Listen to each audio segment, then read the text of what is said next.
آپ کا کیا حکم ہے؟ بس مجھے ایک بار اجازت دے، میں بہت جلد لالا کا ٹھکانہ ڈھونڈ لوں گا اور آپ کو اس کے پاس لے جاؤں گا۔ سیحان اس کی بات سن کر خاموشی سے جواب دیتا ہے، نہیں زکریا، اب تمہیں کچھ کرنے کی ضرورت نہیں، میں اپنا ہر کام خود ہی کروں گا، کیونکہ اب میں کسی پر بھی اعتماد نہیں کر سکتا۔ یہ الفاظ سنتے ہی زکریا کے چہرے کا رنگ بدل جاتا ہے۔ وہ حیرانی سے پوچھتا ہے، سیحان بابا، آپ یہ کیا کہہ رہے ہیں؟ آپ تو ہمیشہ کہتے تھے کہ آپ کو مجھ پر سب سے زیادہ بھروسہ ہے، پھر اچانک ایسا کیا ہو گیا کہ آپ کو مجھ پر ہی یقین نہیں ہے؟ سیحان اس کی طرف دیکھتے ہوئے کہتا ہے، زکریا، جب کوئی انسان بار بار بغیر کسی وجہ سے یہ کہنے لگے کہ وہ تم پر بہت ہی زیادہ اعتماد کرتا ہے، تو اکثر اس کا مطلب یہ ہوتا ہے کہ حقیقت میں وہ تم پر اعتماد نہیں کر رہا ہوتا۔ پھر وہ مزید کہتا ہے، تم اس بات کی فکر نہ کرو، میں اپنے ایسے آدمیوں کو بھیج دیا ہے جن پر مجھے پورا بھروسہ ہے، بہت جلد لالا کا ٹھکانہ بھی معلوم ہو جائے گا، تم بس اپنا خیال رکھو۔ یہ کہہ کر سیحان وہاں سے اپنے کمرے میں چلا جاتا ہے۔ ادھر زکریا سمجھ جاتا ہے کہ اس کا منصوبہ ناکام ہو چکا ہے اور اب سیحان پہلے جیسا اس پر اعتماد نہیں کر رہا۔ وہ فوراً لالا کو فون کرتا ہے اور گھبرائی ہوئی انداز میں کہتا ہے، لالا، لگتا ہے ہمارا منصوبہ خراب ہو گیا ہے۔ مجھے سمجھ نہیں آ رہی کہ سیحان بابا کو مجھ پر شک کیسے ہو گیا۔ میں نے تو یہاں تک کہا تھا کہ میں آپ کا ٹھکانہ معلوم کر کے انہیں وہاں لے جاؤں گا، لیکن انہوں نے صاف کہہ دیا کہ اب وہ مجھ پر بھروسہ نہیں کرتے۔ یہ سن کر لالا کہتا ہے، میں نے تو پہلے ہی کہا تھا کہ ایک نہ ایک دن سیحان ضرور تم پر شک کرے گا، اس لیے میں بار بار کہہ رہا ہوں کہ رانیہ سے شادی کرنا بہت اچھا کام ہے۔ آج کسی صورت انکار نہیں ہوگا، آج ہی تمہارا نکاح رانیہ سے ہوگا۔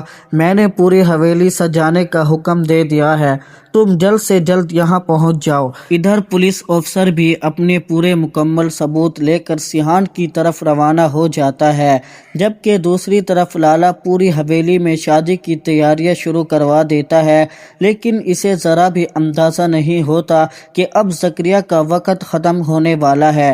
کچھ ہی دیر بعد پولیس افسر سیحان کے پاس پہنچ جاتا ہے اور کہتا ہے، سیحان بابا، آپ کے والد کے ساتھ غداری کرنے والا کوئی اور نہیں بلکہ زکریا ہی ہے، وہی شخص جسے غازی یوسف اپنا سب سے وفادار ساتھی سمجھتا تھا۔ اصل میں شروع ہی سے یہ لالا کے ساتھ ملا ہوا ہے۔ صرف یہی نہیں، غازی یوسف کو دھوکے سے لالا کے سامنے لے جانے والا بھی زکریا ہی تھا، تاکہ لالا آسانی سے انہیں قتل کر سکے۔ اس لیے اب زکریا پر ہرگز آپ اعتماد نہ کریں۔ یہ سب سن کر سیحان کچھ لمحوں کے لیے خاموش ہو جاتا ہے۔ اسے یقین نہیں آتا کہ جس شخص پر اس کے والد نے اتنا بھروسہ کیا وہی ان کا غدار نکلا۔ وہ آہستہ سے کہتا ہے، مجھے ابھی بھی یقین نہیں آ رہا، زکریا میرے والد کے لیے اپنی جان تک دینے کو تیار تھا، میں کیسے مان لوں کہ وہی ان سے غداری کر سکتا ہے؟ پولیس افسر فوراً جواب دیتا ہے، اگر زکریا واقعی وفادار ہوتا تو آج زندہ کیسے ہوتا؟ سوچیں، غازی یوسف تو مارے گئے، لیکن زکریا صرف بازو میں گولی لگنے کے باوجود بھی بچ گیا۔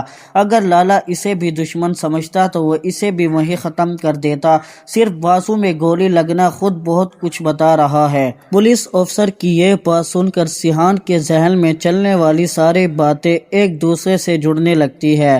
اب اسے محسوس ہونے لگتا ہے کہ واقعی زکریا ہی اصل غدار تھا۔ اسی دوران زکریا بھی وہاں آ جاتا ہے۔ وہ پولیس افسر کو سیحان کے کمرے سے نکلتے ہوئے دیکھ کر چونک جاتا ہے اور فوراً پوچھتا ہے، یہ پولیس والا یہاں کیوں آیا تھا؟ سیحان بابا، آپ کیا کرنے جا رہے ہیں؟ میں نے تو پہلے بھی کہا تھا کہ پولیس کو اس معاملے میں شامل نہ کرے، ہم خود لالا سے بدلے لیں گے، ویسے بھی میں اس کا ٹھکانہ معلوم کر چکا ہوں، اگر آپ کہیں تو ابھی چلتے ہیں اور آج ہی لالا کا کام تمام کر دیتے ہیں۔ جہاں سیحان یہ سن کر بہت بہت ہی زیادہ خوش ہو جاتا ہے اور کہتا ہے کہ تم کتنے میں بکے ہو، آج میں تمہیں زندہ نہیں چھوڑوں گا کیونکہ تم نے ہی میرے باپ کی جان لی ہے۔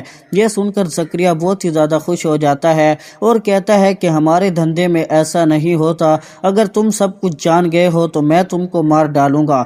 تو ناظرین، آپ کو کیا لگتا ہے، کیا سیحان اب زکریا کو مار پائے گا؟ کیا اب وہ لالا کو روک پائے گا یا نہیں؟ آپ کی اس میں کیا رائے ہے؟ اپنی رائے کمنٹس میں ضرور بتائیں اور ایسی اپڈیٹس دیکھنے کے لیے ہمارے چینل کو سبسکرائب کریں۔